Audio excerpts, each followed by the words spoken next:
Hey guys, Professor Bill, Comic Book University, and Marvel Knights, The World to Come. This is the Black Panther. This is more specifically the death of the Black Panther. And I think this is a fantastic book. Now, I have seen the naysayers online, all these people saying they don't like this, it's typical, it's rah, rah, rah, rah, rah. I've seen some racial things being said. We're going to talk about all that good stuff. But first we're going to talk about who made this book. All right. So this first issue is called Part One: The Death of Kings by Joe Quesada and Christopher Priest. Richard Eisenoff does the colors, and Richard Starkings of Comic Crafts and Comic Crafts Tyler Smith. Anyway, yeah, people did this stuff. Quesada and Eisenoff did the cover, and there's a couple of variant covers out there also. It's so nice to see Dan Panosian getting more work doing covers, man. The guy's really good. Anyway, this is Christopher Priest doing just his typical amazing work. It is such a relief to see Priest actually back in Wakanda.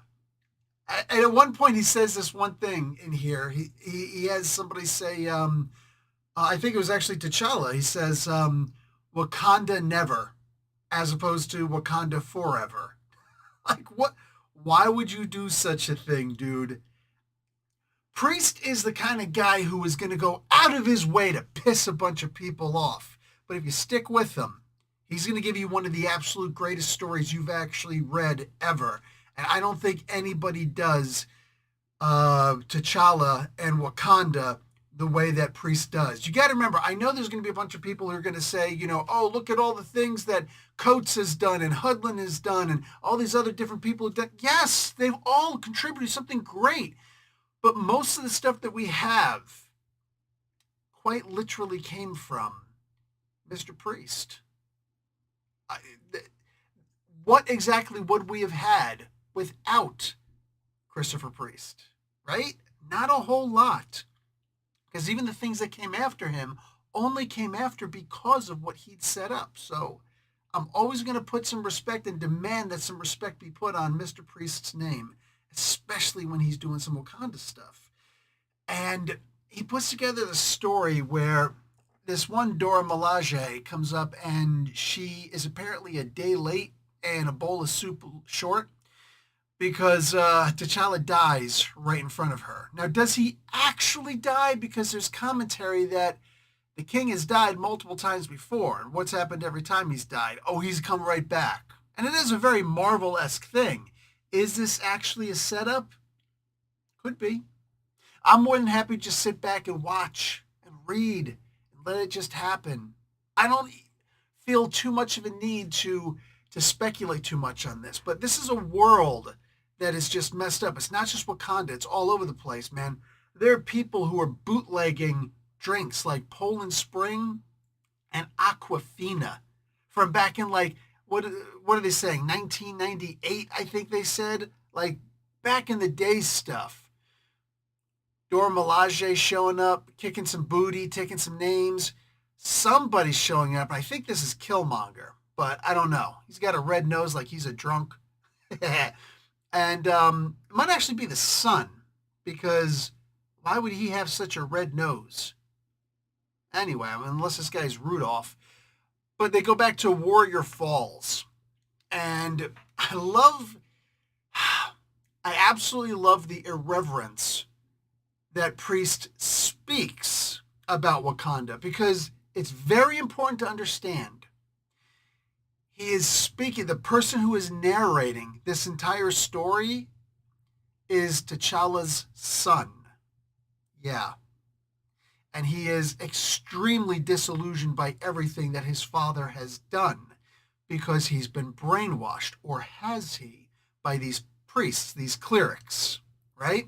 Of one random Wakandan religion or another, whatever, right? They seem to be crazy priests. This one particular cleric named Cleric M. But he talks about how Warrior Falls has always been a place where the kingship of the entire country is determined by who has the better right hook. God, I love that.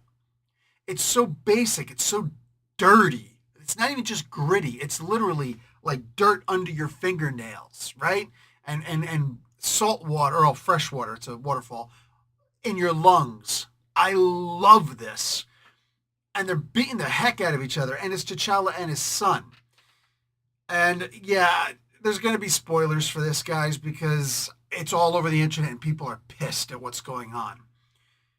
But it's interesting. This uniform actually looks like the original uniform that Jack Kirby came up with before Stan Lee came over and dug his mitts into it also and said, well, how about if we do such and such and a name change? So this uniform is very, very similar to the Cold Tiger. Who's the Cold Tiger? Well, that was the original name for Black Panther, and the costume looked very similar to this. I love that there's a deep dive. And I'm certain that Priest would know this, and I guarantee you that Quesada knows this also. Both of them, mind you, are contemporaries in one form or another of Jim Shooter. I know we talk about how Tom Brevoort has this incredible memory for all things Marvel. Yeah, I would put Shooter in a very similar vein as him. As good? Maybe not.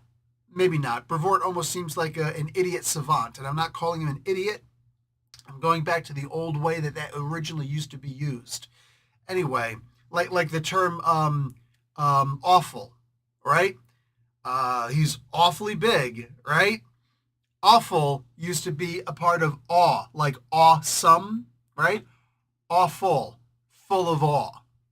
And it was only later that now it means something that's terrible, right? Or filthy or something. Anyway, it's just words. And there are great words in here. I'm reminded how fantastic the vocabulary of Priest really is. The guy could just come out with a whole vernacular that I'm going to sit there and be like, yep, I need to actually look that word up. And I love doing that because it's only going to expand my vocabulary. This is one of the reasons why most of us older comic book readers have such a fantastic vocabulary, because we read comic books back in the day. Seeing these guys fighting, seeing the politics that's going around, the tribal infighting. So let's start addressing some of the stuff that people don't like.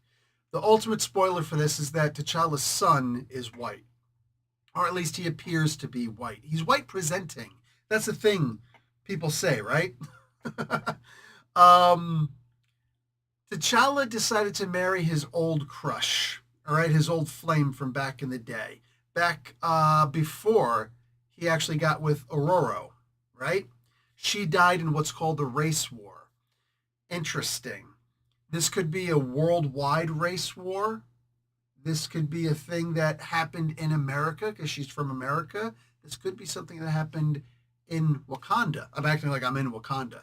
Love Wakanda. I would totally go. There's so much that this could signify, and I'm looking forward to seeing it. And at the end, T'Challa's son is actually giving what's his name? He's actually given a proper, okay, come on. Proper name. Monica Massoy as the girl. I remember this from his run. Damn it. Here we go. Katoma. His name is Katoma, his son. There's so much here. I see a lot of people saying, oh, why are they always giving black men a white son? You got to realize that there's something going on here, right? He actually says to him, I birthed you, meaning this wasn't like a race swap son, or I should say this wasn't like I traded my son for this guy's son and now da-da-da-da-da. That doesn't necessarily have to be the case. While at the same time, we could look at Jesus' conversation with Nicodemus. You must be born again. He's like, do I have to go in my mother's womb again? How can I do that? I'm an old man now. And it's one of those kind of things where like there's a lot there, right? When he says birthed, it could mean that he's not actually his real son, but most likely from what we're seeing, he is in fact his birth son. Why would he be white? I don't know. Mom's black. T'Challa's obviously black. Why is this happening? Let's sit back and actually wait for the next issues to come out and see what's going on. I see people complaining that, oh, they're killing T'Challa. Everybody needs a death story. I see that they're killing the Silver Surfer also. Just a future tense kind of thing, you know? I'm okay with that. Consider it Elseworlds. It doesn't have to be the actual future. Remember, time travel in the Marvel Universe is very different from time travel elsewhere. One final thing I'm going to point out, people saying, oh, they're sick and tired of seeing the tribal wars and things like that. I'm going to have to very strongly disagree with that also. Every so often, I remind people, I am married to a Somali woman. And she was born in Somalia. Not necessarily raised in there, but she was raised in somewhat of a Somali environment. You could argue a Somali ghetto, right? Everybody around her, everybody in her buildings that she's lived in here in Canada, Somali, right? If you ever saw that thing where Doug Ford went and he did cocaine, he bought cocaine from the two Somali guys and they took the picture. She was in the building right next to it at the time. What do you call it? So, I'm going to take her word for it and listen to her father, her mother, her family, her friends, all these different, who are now my family and friends also, that, yeah, there's a lot of tribalistic war in Somalia, in Africa in general. When you have a different, any kind of a difference, and it doesn't have to be a visual difference, you can look just the same, but actually ask something like, Kabulka? What is your tribe? What's your Kabul? And depending on how you answer, there might be issues. Not nowadays, not here at least. But back there, absolutely. There aren't really that many white people or anybody else over there. For the most part, it's all Somalis. But are you Isak? Are you Darot? I mean, what are you? What is your tribe? And then there's all the sub-tribes and the sub-clans. And it's a big deal over there. And people actually do refuse service to some people based on it. And they've had wars over this. The whole Black Hawk Down thing was because the Somalis had a huge civil war. And you can't say it's like, oh, North versus South. No, it's tribe versus tribe. So these things do happen. And you got to remember, Priest is the guy who introduced Hausa to the Dora Milaje. Introduced the Dora Milaje. The guy understands what he's doing. He knows what he's doing. The question is, can we be patient and actually see what he's going to do with this? I think this is going to be fantastic. To me, it's already amazing. And I am looking forward to more. Guys, agree with me, disagree with me, it's all cool. But if you start fighting me, then you're only proving the tribalism thing. Anyway, guys, I will talk to you later. Like the video, watch an ad. Professor Bill, Comic Book University. Class dismissed.